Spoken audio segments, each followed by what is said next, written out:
And how did that stuff tie into what was going on with the Haight-Ashbury Clinic and Charles Manson? Because you can see, like, you know, one of the things that Tom described, which you just described, is that they were not only messing with LSD, but they were also testing amphetamines with this place that was funded by that cutout that was CIA money. And the Manson murders are one of the most violent murders that's ever happened in this country, in the history of this country, on American soil. So, like, the fact that, like, there's a clear tie that I think Tom O'Neill points out in his book with all the people that Manson was connected with, bringing the girls there all the time, you know, all the other shady things. So, like, what is your understanding, or what is your opinion on what was happening with Charles Manson? Yeah.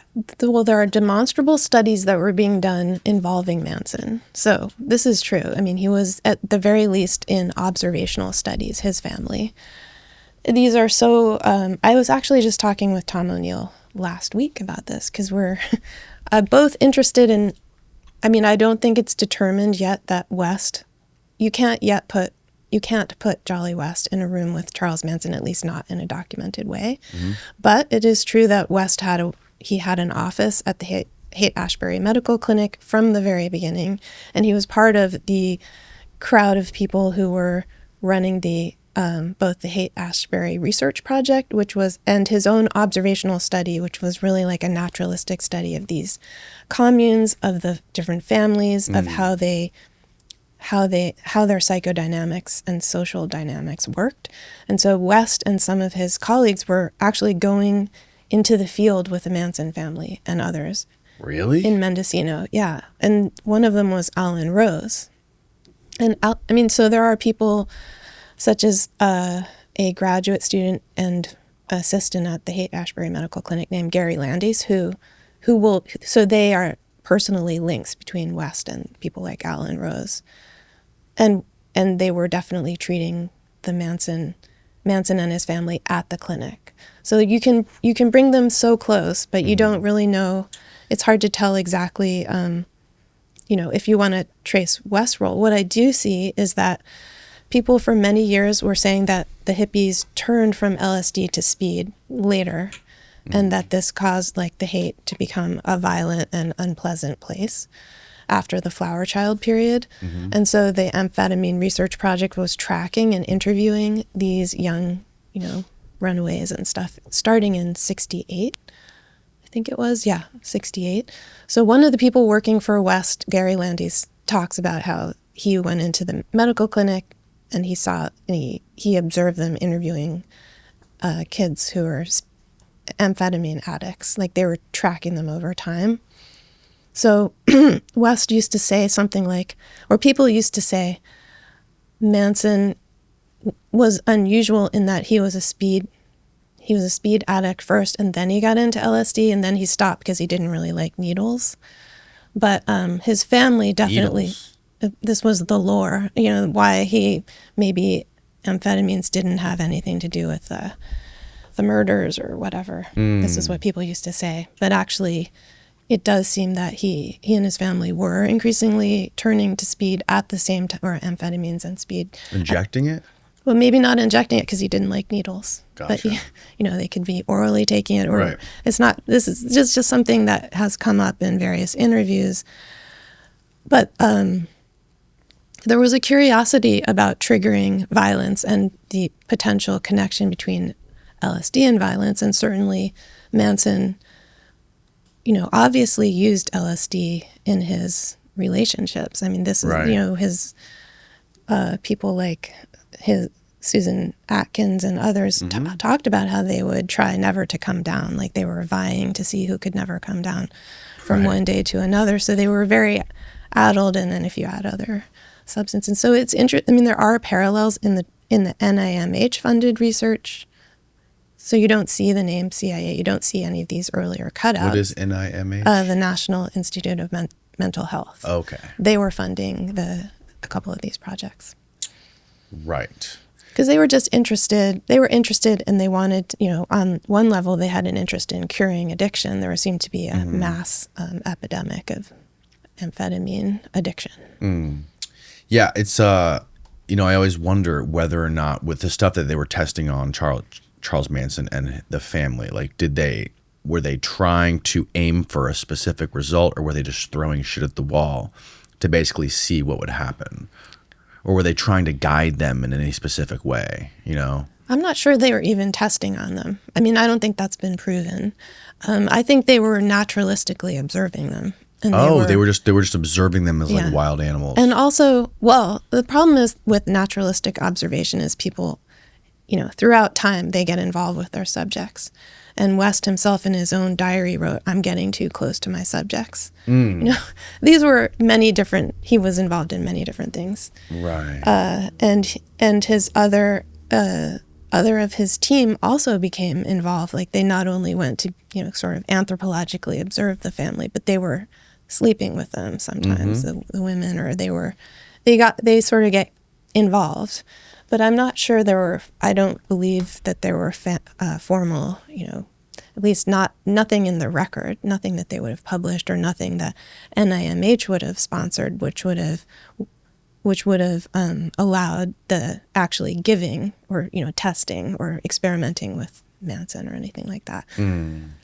Well, I mean, one of the biggest questions about that, though, is like, why did he kept getting let out of prison by Roger Smith, you know? Well, this is such a good, I mean, it's true. It's remarkable. So you can say it is possible. So that there could be clandestine papers, studies, who knows? But Roger Smith it's really odd that he was both, you know, a prominent researcher in amphetamine addiction. He was doing these experiments with mice and with complicated protocols. He was also friends with David A. Smith, who ran the Haight-Ashbury Medical Clinic, and he was Manson's parole officer. Like, that's very hard to understand, and he kept releasing him. But he says that, I think he said at one point, there was a program to try releasing parolees to see if they would do better. So, I mean, it doesn't really, like a criminological experiment of some kind. It's not easily explained. I think that's why Tom O'Neill's book is very striking. I mean, he didn't commit any like real violent crimes, though, did he? Before that, weren't they just like petty theft and like stealing a car and some other things that wouldn't lock him up forever? Or did he actually like? Well, he and his family did kill a Buddhist practitioner in a drug deal, some sort of right before the murders. Like, oh yes, you know. But before that, Manson actually his family was known. Some people say, at least Alan Rose at one point said, actually they're kind of like model hippies. At least he takes care of them. He brings them to the doctor. They're not just, you know, in squalor. But because he was pimping out the women in the family too. But so, and he had career ambitions, Manson. So right, yeah. So yeah, I don't think he didn't Beach Boys. He didn't have actually much history of violence that I know of. Like he of course he didn't commit these murders himself. His family did. Right. But he was there. He went there right afterwards, right? And then there was the one after the Tate murders, the LaBianca murders. I think that was the next night, right? Right. He was there, I believe, right? I think he was out front, or maybe he didn't go inside. He was very nearby. Yeah, very close by.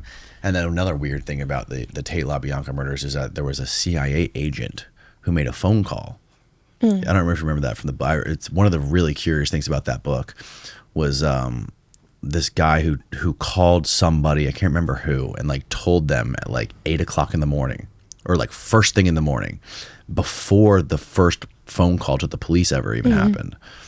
And this guy was like a legitimate like CIA, I don't know if he was an agent or an actual like officer. I think he was probably just an agent working for the CIA, giving them information. This guy ended up being a ghost, and they never found who he was. But I think Tom included photos of this guy in the book, so that's really curious. Were they just following him? Were they just observing him? Like, did they know? Did they like see like, oh my God, this guy's gonna? What are they doing? And they found out like, fuck, this is getting out of control. I don't know, but the fact, you know, also the other thing about how the prosecutor the story of the prosecutor and him writing that book and like covering up all those really blatant facts and really crazy connections to Manson. Vince Bugliosi. Vince Bugliosi, yeah. I mean, that's why Tom's book is very compelling. I mean, he finds all these...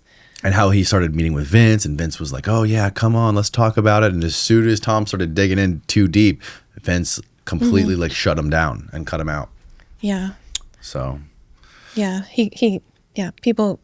I mean, he's reputationally damaging, like, I gather. Totally, yeah. And I think, in the Haight-Ashbury Free Medical Clinic did do a lot of amazing things, so it would be frustrating. I mean, it's not just one, it's not like it just simply was a front for the CIA or anything. But it shut down 2 weeks after he released the book. Yeah, because his reputation was so damaged by it, so he's quite upset. I mean, I can understand that. You spend your whole life doing that. So. Yeah. It just makes me wonder, like, all the money and resources and projects that they had devoted to this stuff in the 60s. Like, imagine what they could possibly do now with the internet and social media.